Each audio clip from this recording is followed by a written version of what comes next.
함께 찬양드립니다. 너는 시냇가에 심은 나무라. 우리 함께 축복하시면서 하나님께 찬양하시겠습니다.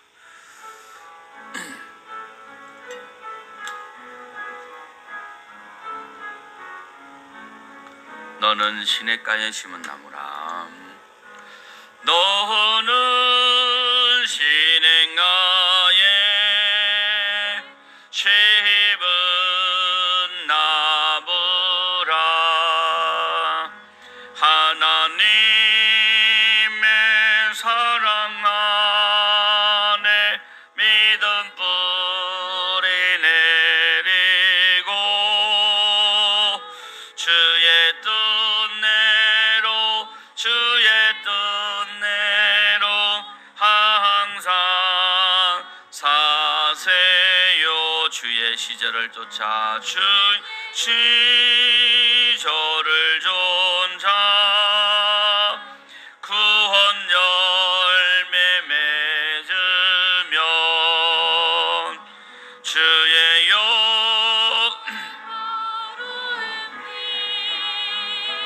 너를 보하리니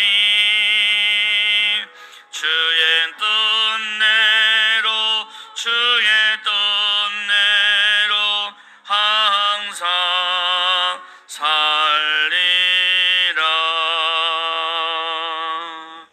아멘. 동행 찬양합니다.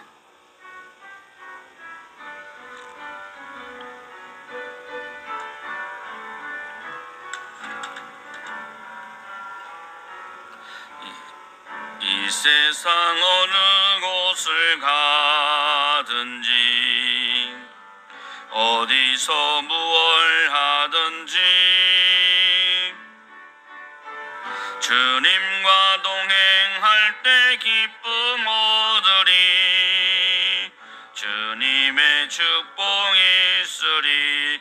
이 세상 가야 할 곳, 이 세상 가야 할 곳 많구요.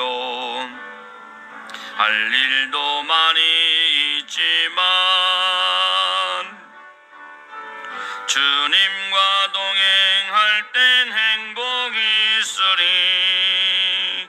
주님의 축복이 있으리. 때론 시련에 바람 휘몰아친다 하여도 나는 두려움 없겠네. 주님 나와 동행하시니 주님만 찬양합니다. 주님만 의지합니다. 나의 생명 나는 그날 그때까지 주님 나와 동행하리라. 다시 한번 더 이 세상 어느 곳을 가든지 어디서 무얼 하든지 주님과 동행할 때 기쁨 얻으리. 주님의 축복이 있으리. 이 세상 가야 할 곳, 이 세상 가야 할 곳 많구요. 할 일도 많이 있지만 주님과 동행할 때 행복이 있으리. 주님의 축복이 있으리. 때론 시련의 바람 휘몰아친다 하여도 나는 두려움 없겠네.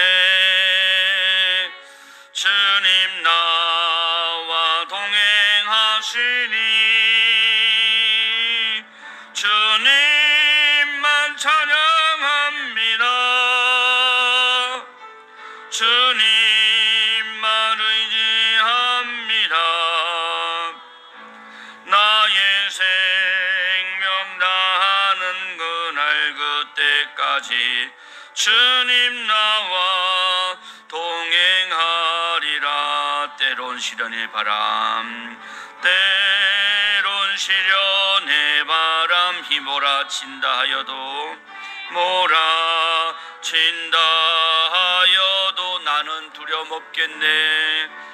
나는 두려움 없겠네. 주님 나와 동행하시니. 아멘.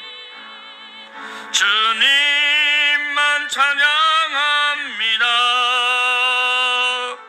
주님만 의지합니다. 나의 생명 다하는 그날 그때까지 주님 나와 동행하리라. 나는 주야, 나는 주와 동행하리라. 다시 한 번 더. 나는 주와 동행하리라. 할렐루야, 할렐루야. 예수님들 우리와 함께 하심을 믿으시기 바랍니다. 그 예수님은 참 좋으신 분이십니다. 할렐루야. 시간 다 함께 손뼉 치면서 나의 참 친구, 예수보다 더 좋은 친구 없네, 힘차게 찬양하시겠습니다.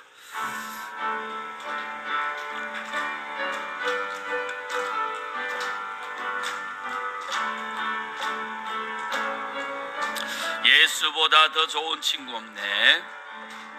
예수보다 더 좋은 친구 없네. 예수보다 더 좋은 친구 없네. 다시 한 번 더. 예수보다 더 좋은 친구 없네. 예수보다 더 좋은 친구 없네. 괴로울 때 다가와서 마음의 평화 주는 신실하신 나의 참 친구.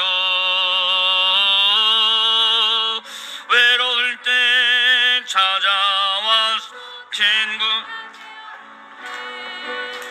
사랑 많은 나의 참 친구. 주 예수 사랑하리라. 나의 생명 다할 때까지 주 예수 사랑하리라. 나의 생명 다할 때까지. 예수 사랑, 예수 사랑, 참 좋은 예수 사랑. 예수 사랑, 참 좋은 예수 사랑. 예수 사랑, 예수 사랑, 참 좋은 예수 사랑. 예수 사랑, 참 좋은 예수 사랑. 아멘. 제일 높은 명예를 준다 해도 예수님만 따라가겠네. 세상에서 제일 명예를 준다 해도 예수님만 따라가겠네. 주 예수 사랑하리라. 나의 생명 다할 때까지 주 예수 사랑하리라. 나의 생명 때까지 주 예수 사랑하리라. 주 예수 사랑하리라. 나의 생명 다할 때까지 주 예수 사랑하리라.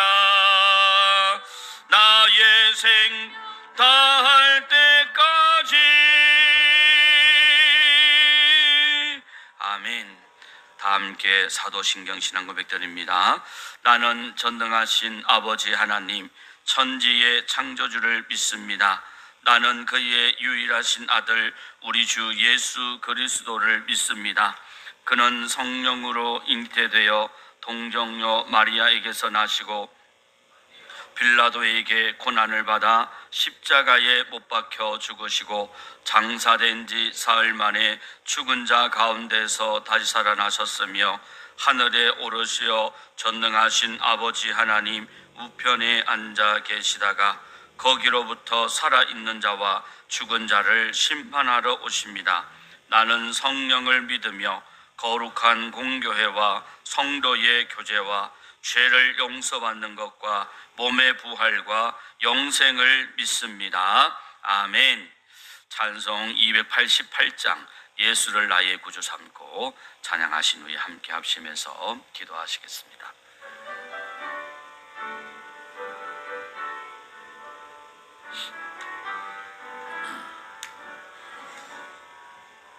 예수를 나의 구주 삼고 성령과 피로써 거듭나니 이 세상에서 내 영혼이 하늘의 영광 누리도다.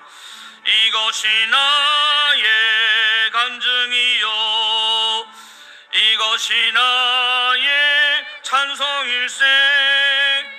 나 사는 동안 끊임없이 구주를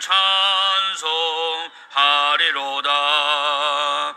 온전히 주께 맡긴 내 영 사랑의 음성을 듣는 중에 천사들 왕래하는 것과 하늘의 영광 보리로다.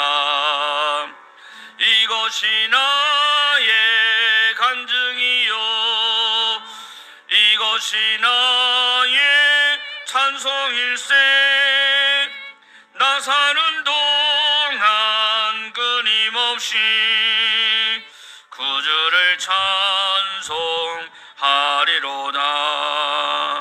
주 안에 기쁨 누림으로 마음의 풍랑이 잔잔하니 세상과 나는 간곤 없고 구속한 주만 보이도다. 이것이 나의 간증이요 나의 찬송일세.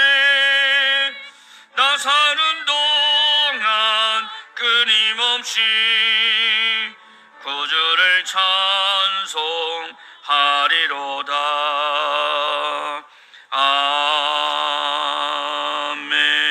아멘. 함께 기도드립니다. 오늘도 우리에게 참된 생명을 주시고 부활의 소망을 통하여 하나님의 영원한 천국을 바라보며 이 땅 가운데 소망 중에 살아갈 수 있도록 인도하시는 하나님, 오늘도 우리 삶 가운데 늘 함께 하시고 동행하시는 주님을 우리가 기억하고 오늘도 온전히 그 은혜 안에서 하나님을 또한 찬송하고 하나님을 예배할 때에 이 예배가 하나님께서 기뻐 받으시는 온전한 예배가 되게 하실 뿐 아니라 예배를 통하여 선포되어지는 하나님의 말씀을 통하여 그 말씀의 뜻을 온전히 깨달아 알게 하심으로 말씀 안에 순종하는 우리의 믿음이 되게 하셔서 정말 하나님의 뜻을 이루며 하나님의 영광 가운데 세움받는 아름다운 우리의 삶이 되어질 수 있도록, 그리하여 우리가 늘 하나님의 은혜 안에서 하나님의 뜻을 이루며 하나님의 의를 이루는 아름다운 삶을 통하여 오늘도 우리 안에 치유와 회복의 역사가 이루어지는 귀한 축복의 시간이 될 수 있도록,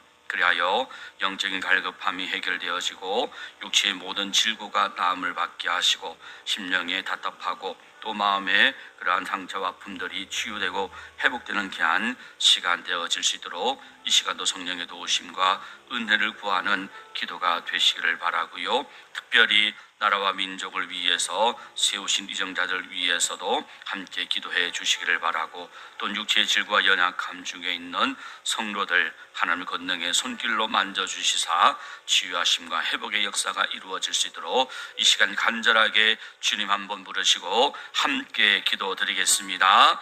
주여, 사랑과 긍휼과 자비가 무한하신 아버지 하나님, 오늘도 나에게 생명의 은혜를 주시고 오늘도 거룩한 전으로 부르시고 인도해 주심을 감사합니다. 오늘도 하나님께서 우리에게 도우신 주의 은혜를 얻기 위하여 하나님의 보좌 앞으로 담대히 나아가면 오직 예수 그리스도 십자의 보혈의 은혜를 의지하고 나아가오니, 이 시간도 하나님께서 아버지 십자의 보혈로 말미암아 우리 가운데 있는 모든 죄를 용서하여 주시고 우리를 정결케 하시며 깨끗게 하시사 하나님, 우리가 흠없는 하나님 앞에 드려지는 온전한 거룩한 산제물의 예배가 되게 하시고, 그래야 우리의 드리는 이 예배를 하나님 홀로 영광을 받으시옵소서. 우리의 찬송과 경배를 받으시는 아버지 하나님, 우리 예배 가운데 임재하시고 역사하시사 하나님께서 친히 존귀하게 되시며 영광 가운데 거하시는 축복의 시간이 되게 하여 주시옵소서. 오늘도 우리 가운데 늘 함께 하시고 우리를 실어버리지 아니하시고 인도하시는 예수 십자가의 은혜와 사랑으로 말미암아 오늘 하나님의 거룩한 은혜의 보좌 앞으로 나왔사오니, 선포되어지는 주의 말씀을 통하여 나의 상한 심령이 치료되고 위로받게 하시며 우리의 모든 죄악이 드러나 회개하는 심령이 되게 하심으로 이 시간도 영적으로 육적으로 모든 마음의 심령적으로 치유하심과 회복해 하심의 역사를 경험할 수 있도록 인도해 주옵소서. 6월 호국 보훈의 달, 하나님 나라를 위하여 민족을 위하여 희생하고 헌신한 아버지들을 우리가 생각하며 정말 하나님께서 이 땅을 축복해 주시고 이 대한민국을 사랑하여 주셔서 복음의 나라가 되게 하시고, 아버지 하나님 이제는 또한 선교 복음으로 아버지 주여 선교되기 설 수 있도록 인도하신 하나님, 그러나 점점 우리는 예배의 삶과 하나님께 대한 헌신과 아버지 자기를 주여 부인하는 삶이 점점 희미해져가며 세상의 풍조를 따라 세상의 욕심을 따라 세상의 것을 얻기 위하여 염려하며 근심하며 우리가 아버지 믿고 싶은 대로 믿고 주의 말씀을 따라 믿지 아니하는 우리의 신앙을 하나님께 긍휼히 여겨주시고, 이제는 다시금 하나 우리가 믿는 대로 보는 대로 믿는 것이 아니라 주의 말씀 안에서 말씀대로 믿음을 가지는 온전한 믿음이 되게 하여 주셔서 오늘 하나님의 영광 내미 기쁨이 될 수 있도록 인도해 주시옵소서. 오늘도 육체의 질과 연약함 중에 있습니다. 수술하지 우리 정령원 삶을 하나님 붙잡아 주시고, 항암 치료 중에 있는 우리 아버지 하나님 주여 임상호 성도를 하나님 긍휼히 여겨주시고, 아버지 뼈의 연약함으로 아버지 침상에 누워있고 집에 누워있고 아버지 모양으로 하나님 있는 모든 주의 성도들 불쌍히 여겨주시사 이 시간 권능의 손길로 치료의 손길로 펴시사 만져주시고 안수하여 주심으로 하나님의 은혜 가운데 깨끗하게 나을 받는 놀라운 역사가 되게 하여 주시옵소서. 이 시간 하나님께서 신이 함께 하시고 우리 예배 가운데 임재하시며 우리 예배 가운데 하나님 홀로 영광을 받으시옵소서. 우리 구주 예수 그리스도의 이름으로 기도드립니다. 아멘. 하나님의 말씀 창세기 42장 18절에서 25절까지의 말씀 함께합니다. 창세기 42장 18절에서 25절까지 한 절씩 교독합니다. 사흘 만에 요셉이 그들에게 이르되 나는 하나님을 경외하노니 너희는 이같이 하여 생명을 보전하라.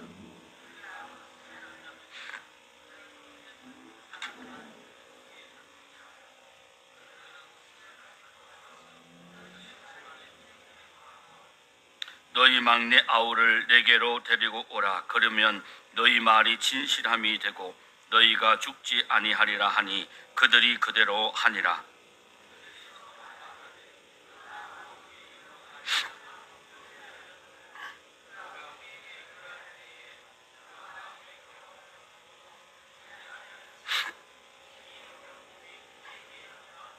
로벤이 그들에게 대답하여 이르되 내가 너희에게 그 아이에 대하여 죄를 짓지 말라고 하지 아니하였더냐. 그래도 너희가 듣지 아니하였느니라. 그러므로 그의 핏값을 치르게 되었도다 하니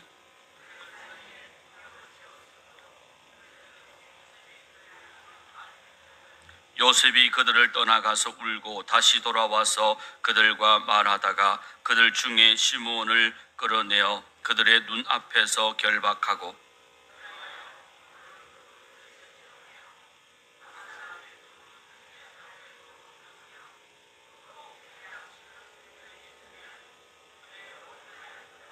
아멘. 이 시간에도 하나님의 크신 은혜가 함께하기를 간절히 바랍니다. 요셉은 이 양식을 구하기 위해서 애굽으로 내려온 그의 형들과 죄해의 기쁨을 나누기보다는요, 오히려 형들이 지난날의 악한 행실을 뉘우치고 있는지에 대해서 시험해 봅니다. 심지어는 그들을 정탐꾼으로 그렇게 몰아세우면서 3일 동안 옥에 가두게 되지요. 그래서 오늘 본문에서는 이제 돌려보낼 때에는 바로 오늘 말씀 속에 시므온을 볼모로 잡고 막내 동생인 아우인 베냐민을 데려오도록 그렇게 요구하는 내용을 오늘 우리가 볼 수가 있습니다. 그리고 요셉의 이 같은 이 결정은 얼핏 보면은 한편으로는 좀 냉혹하고 냉정한 모습으로 보일 수 있지만, 그러나 요셉의 이러한 성숙한 신앙이라고 우리가 해석할 수 있어야 됩니다. 이것은 사려 깊고 지혜로운 그러한 결정이다라는 것을 우리가 알아야 된다라는 거죠.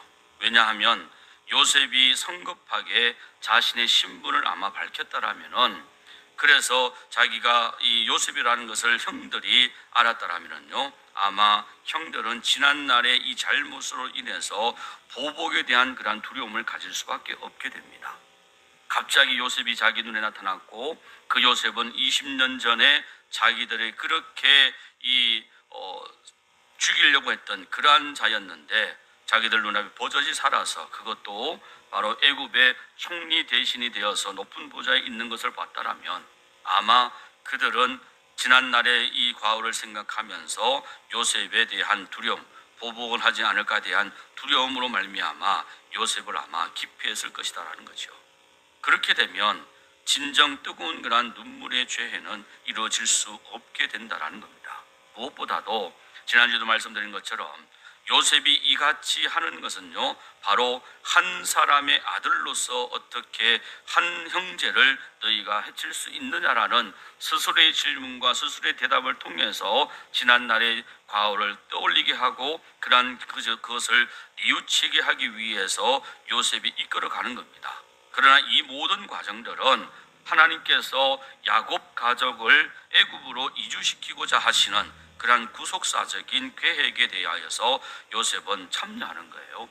그래서 혹시라도 자기 감정에, 사사로운 감정에 이끌려서 하나님께서 야곱 이 가족, 야곱 족속을 이 애굽으로 이주시키고자 하시는 이 구원의 계획 속에, 이 구속의 계획 속에서 자신의 감정으로 인해서 손상을 입지는 않을까, 아마 그런 염려를 통해서 그는 자기의 감정을 최대한 자제시키고, 그리고 자신의 신분도 드러내지 아니하고, 그러면서 형들이 어떤 마음을 지금 가지고 있는지를 시험하면서, 그래서 이 깨어진 관계가 확실한 그런 서로의 어떤 용서와 용납이 이루어지기 위해서는요, 진실된 사과와 용서만이 관계가 회복되어지는 거예요. 지난주에 말씀드린 것처럼 가볍게 여겨서는 아니 됩니다. 아이고, 우리가 그래도 믿음의 사람들인데 그만한 일 가지고 그래, 불을 틀어버리고 일어서, 그렇게 말하면 안 된다라는 거예요.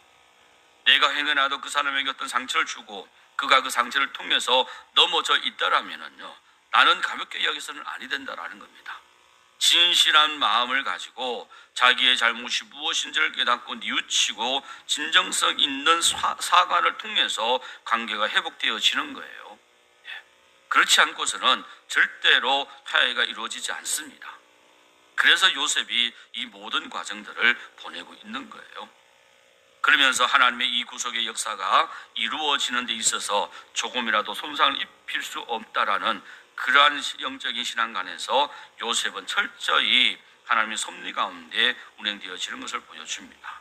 따라서 요셉은 진정한 회복을 위해서요, 때가 이를 때까지 사사로운 그러한 감정에 이끌리지 않도록 자기를 절제하고 감정을 억누르면서 참았던 겁니다.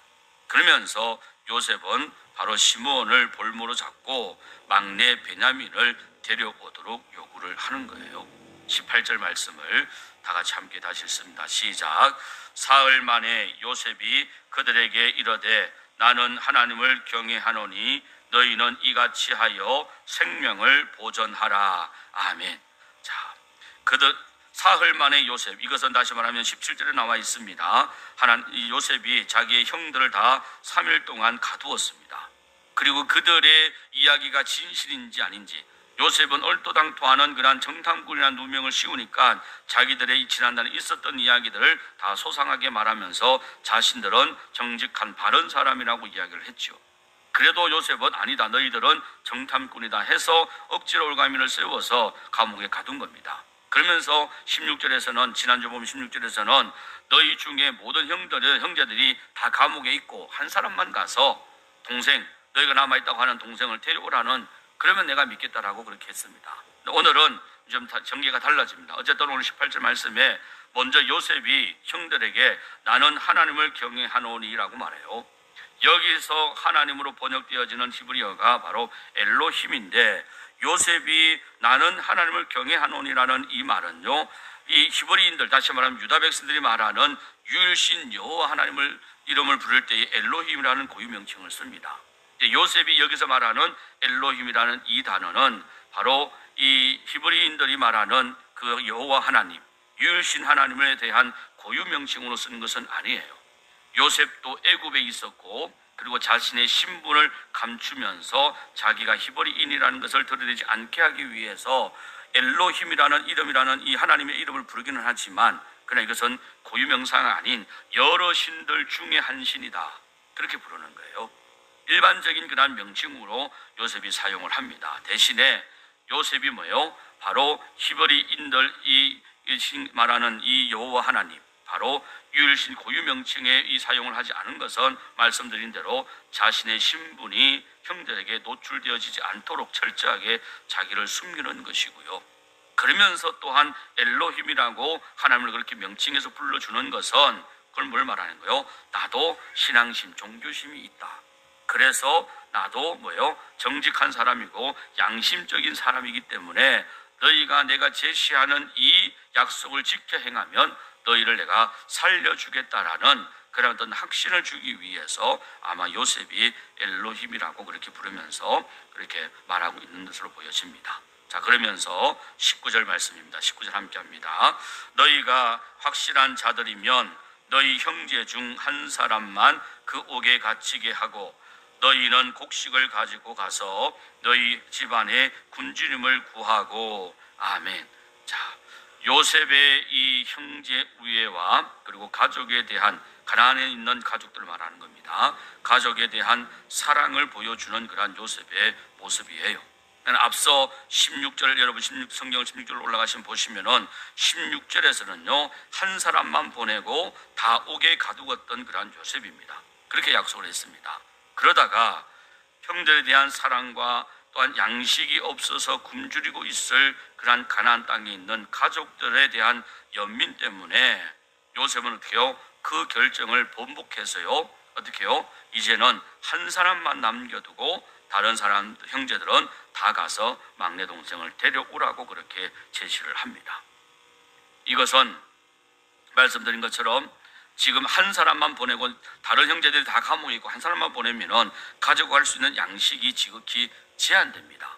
그러나 다시 반면에 이 방법을 바꾸어서 한 사람만 남고 나머지는 다 돌아가서 막내 아우를 데리고 오라고 얘기합니다. 그러면서 다른 사람들이 다 돌아가면서 뭐요? 가나안 땅에서 굶주리고 있을 가족들, 그들을 위해서 양식을 최대한 많이 가져갈 수 있는 사람들을 보내는 거죠. 요셉이 바로 이 같은 배려를 통해서 바로 형제 우애와 그리고 가나안 땅에 있는 가족에 대한 사랑, 그 연민으로 그의 결정을 번복하면서 그렇게 다시 이 형들을 돌려보낼 것을 이야기합니다. 이 같은 이러한 모습들은요 예수 그리스도를 통한 하나님께서 우리에게 보여주신 사랑입니다. 사랑하시되 끊임없이 사랑하시고 용서하시는 하나님을 우리의 사랑을 우리에게 보여주는 그러한 예표 중에 하나가 되기도 해요.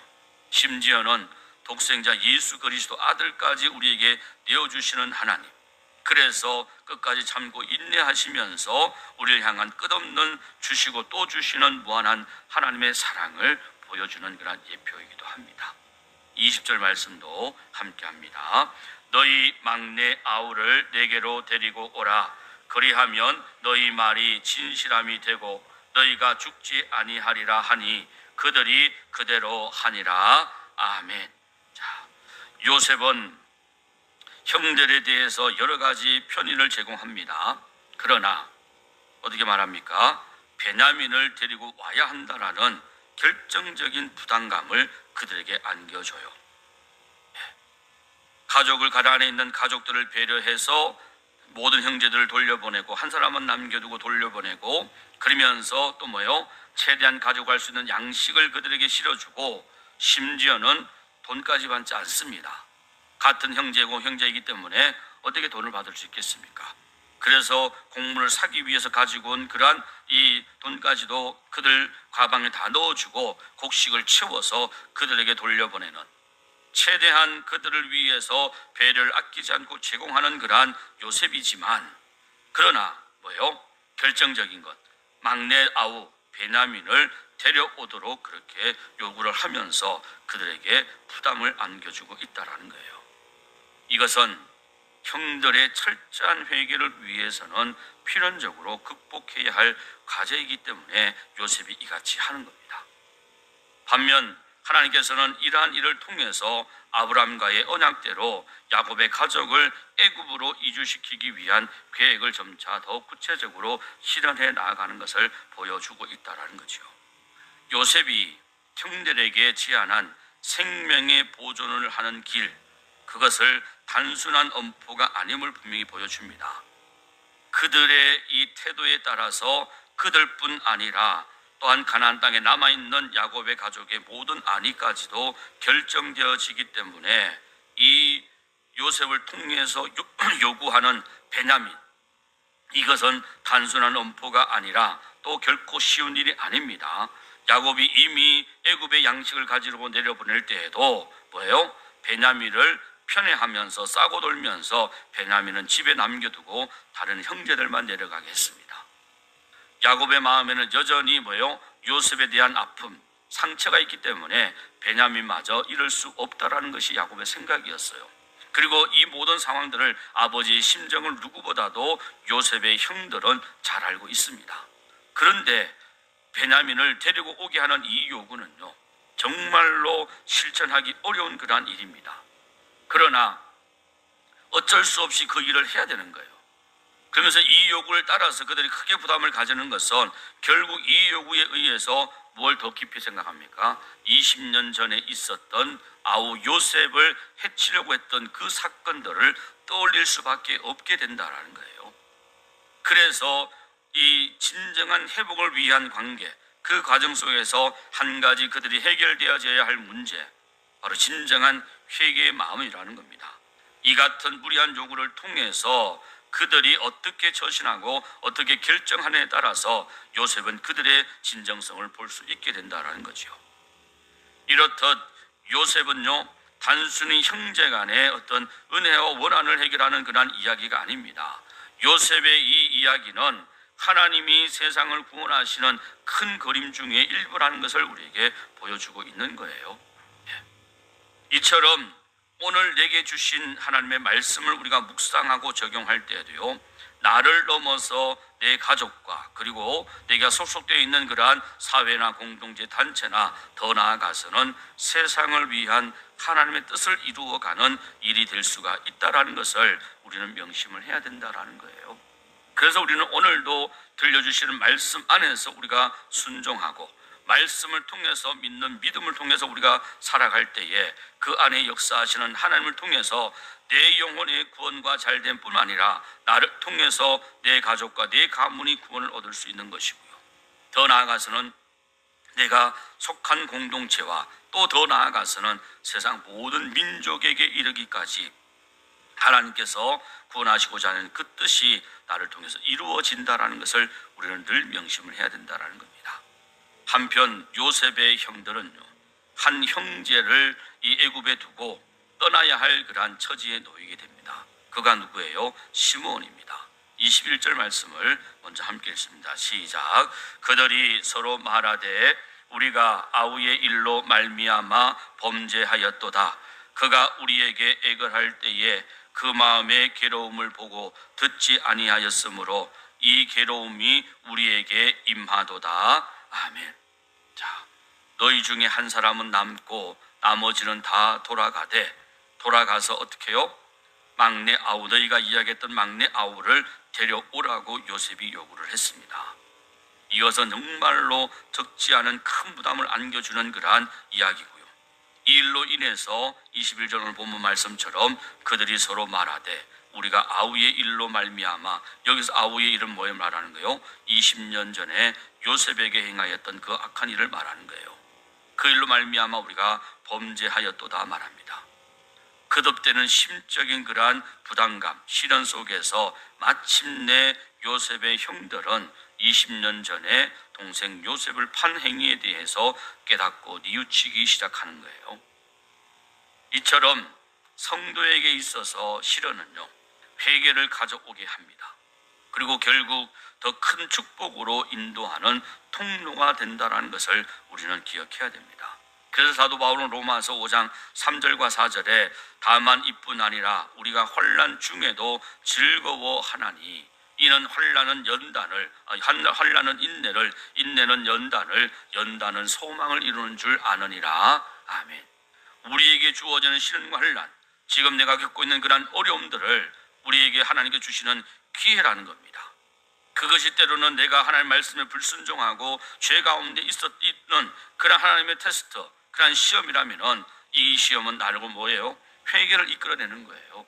그래서 다시 하나님 앞에 회개하고 긍휼의 은혜를 입음으로 하나님 더 큰 축복으로 인도하시는 그러한 통로가 된다는 것을 바울은 말하고 있는 겁니다. 그러면서 오늘 본문에 다시 그가 우리에게 애걸할 때에 그 마음의 괴로움을 보고도 듣지 아니하였으므로 이 괴로움이 우리에게 임하도다라고 말합니다. 당시에 요셉이 형들에게 붙잡혀서 그렇게 웅덩이에 던져지고 상인들에게 팔려갈 때에 요셉이 웅덩이에 던져질 때 형님들에게 외칩니다. 형님들, 왜 저에게 이러십니까? 제발 한 번만 살려달라고 애걸복걸 울었습니다. 베드로는 형제이지만 그래도 한 아버지의 아들 아니에요.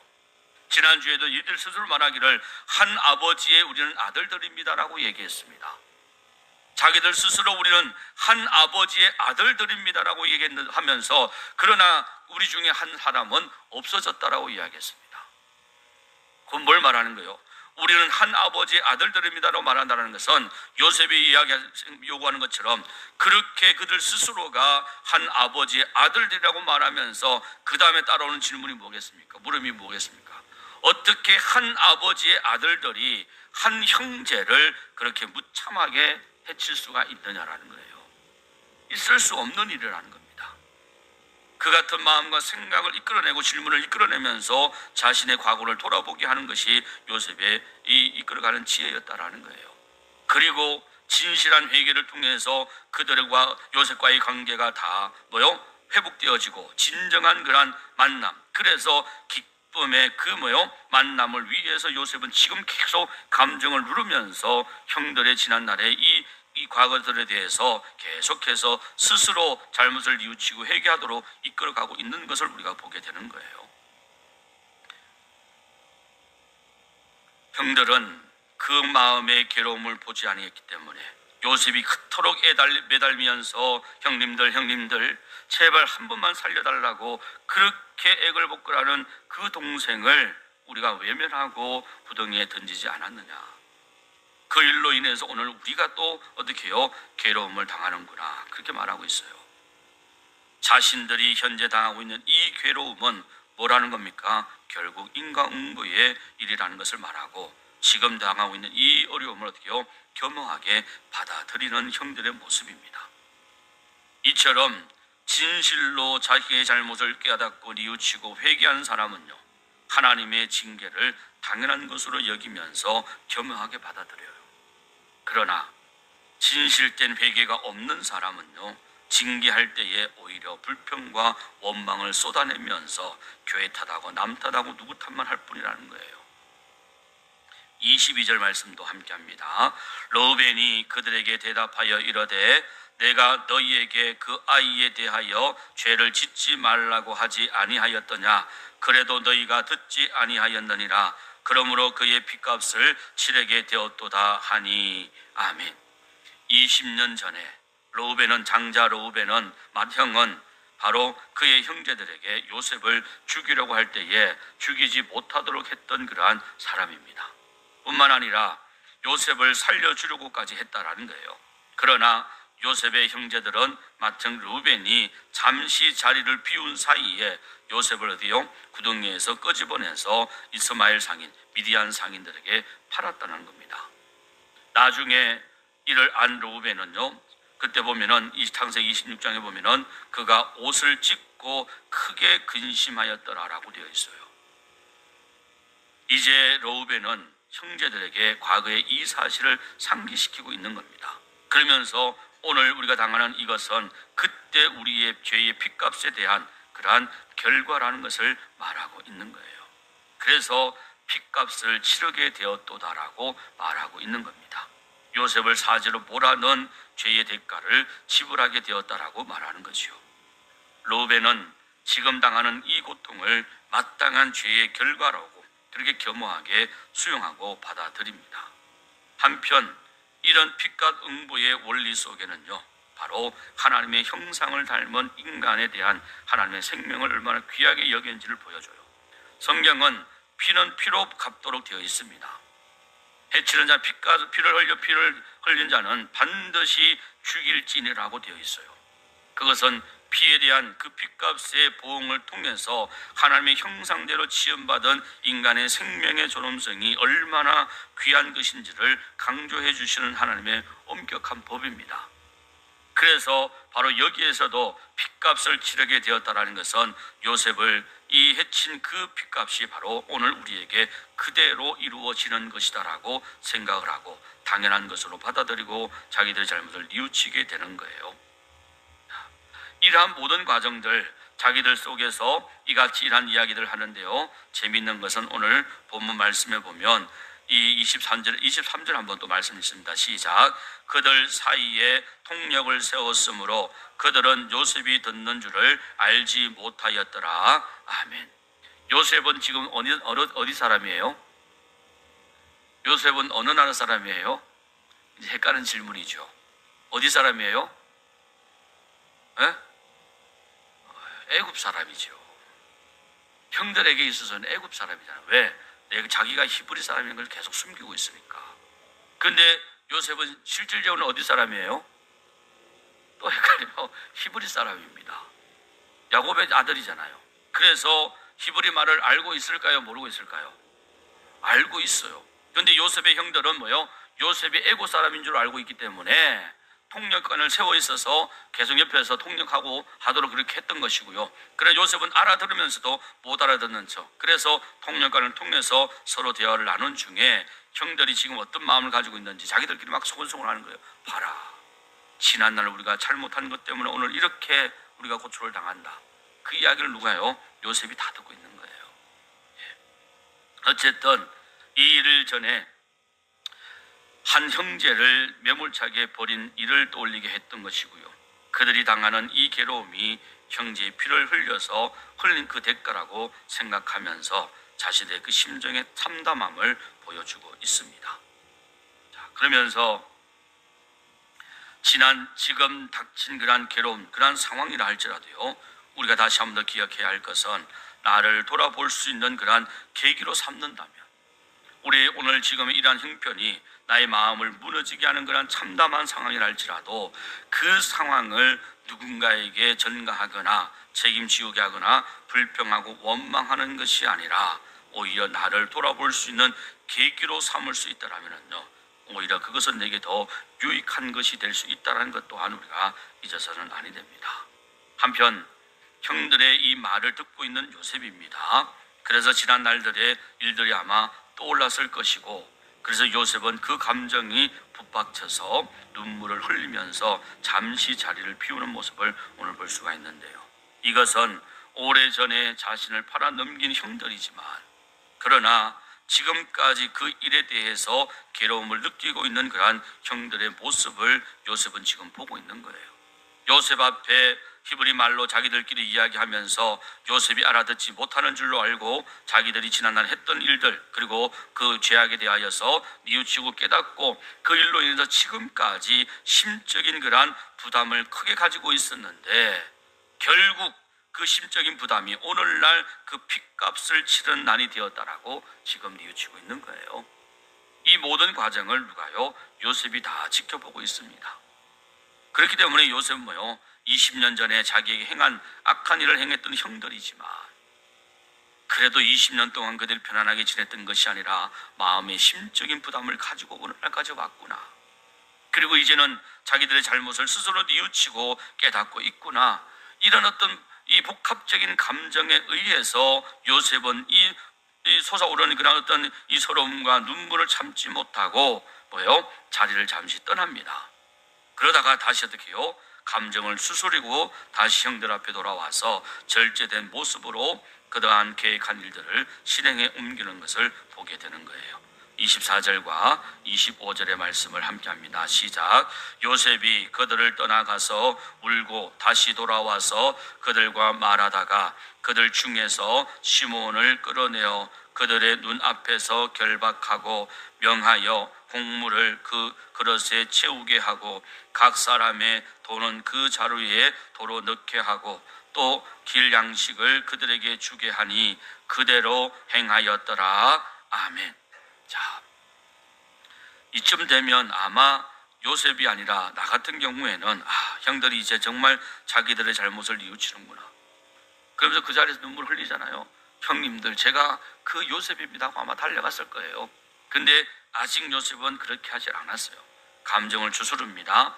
감정을 짓누릅니다. 그리고 더 확실한 그러한 관계 회복을 위해서 시간을 가지고 인내를 가지는 거예요. 그래야 또 하나님의 뜻이 섭리가 이루어질 수 있기 때문에 요셉은 그같이 사사로운 감정을 계속 짓누르면서 다시 돌아와서 이제 요구했던 것, 너희 중에 한 명을 볼모로 세워야 되는데, 오늘 말씀의 24절에 누가 볼모로 됩니까? 시몬이 돼요. 근데 왜 시몬을 볼모로 잡았을까? 맏형인 르우벤을 잡지 않고 왜 시몬을 잡았을까? 그 이유를 두 가지로 추측합니다. 첫 번째는 자기들의 이야기 속에서 이 요셉이 알아듣지 못할 줄 알고 자기들끼리 히브리 말로 막 이야기하는데, 그 순간 요셉이 아마 알지 못했던 사건을 이야기를 아마 들었을 거예요. 그게 뭐예요? 맏형 르우벤은 자기를 살려주려고 했구나.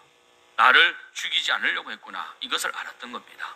그래서 르우벤은 볼모로 잡지 않는 거예요. 대신에 그 다음 형제인 두 번째 누구예요? 시몬을 볼모로 잡아두는 거예요. 그 이유가 있을 것이고, 두 번째는 뭐냐면은 이 요셉이 시몬을 볼모로 잡는 것은요, 시몬이 사실은요 이 둘째이면서 그가 좀 이 냉혈한이고 좀 포악한 사람으로 다 되어 있습니다. 그 근거가 뭐냐면 바로 자신의 이 여동생이었던 다말이 어디에서요? 세겜성에서 세겜성의 족장의 아들 이 세겜에게 어떻게 당합니까? 강간을 당해요. 그 일로 인해서 바로 형들이 보복을 하는데, 그 형들의 보복하는 일에 가장 앞장서고 계획했던 이가 누구냐면은 시몬입니다.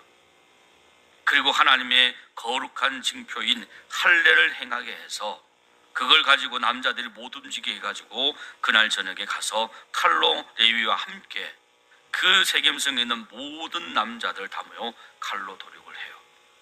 이런 끔찍한 일을 누가 했다고요? 시몬이 했습니다.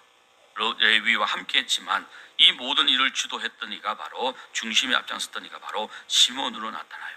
그래서 시몬은 냉혈 아니고 참 이 포악한 자라 그렇게 되어 있는데, 아마 요셉이 그 같은 이유로 시몬을 잡아둘 수도 있습니다. 어쨌든 복합적인 의미로 그렇게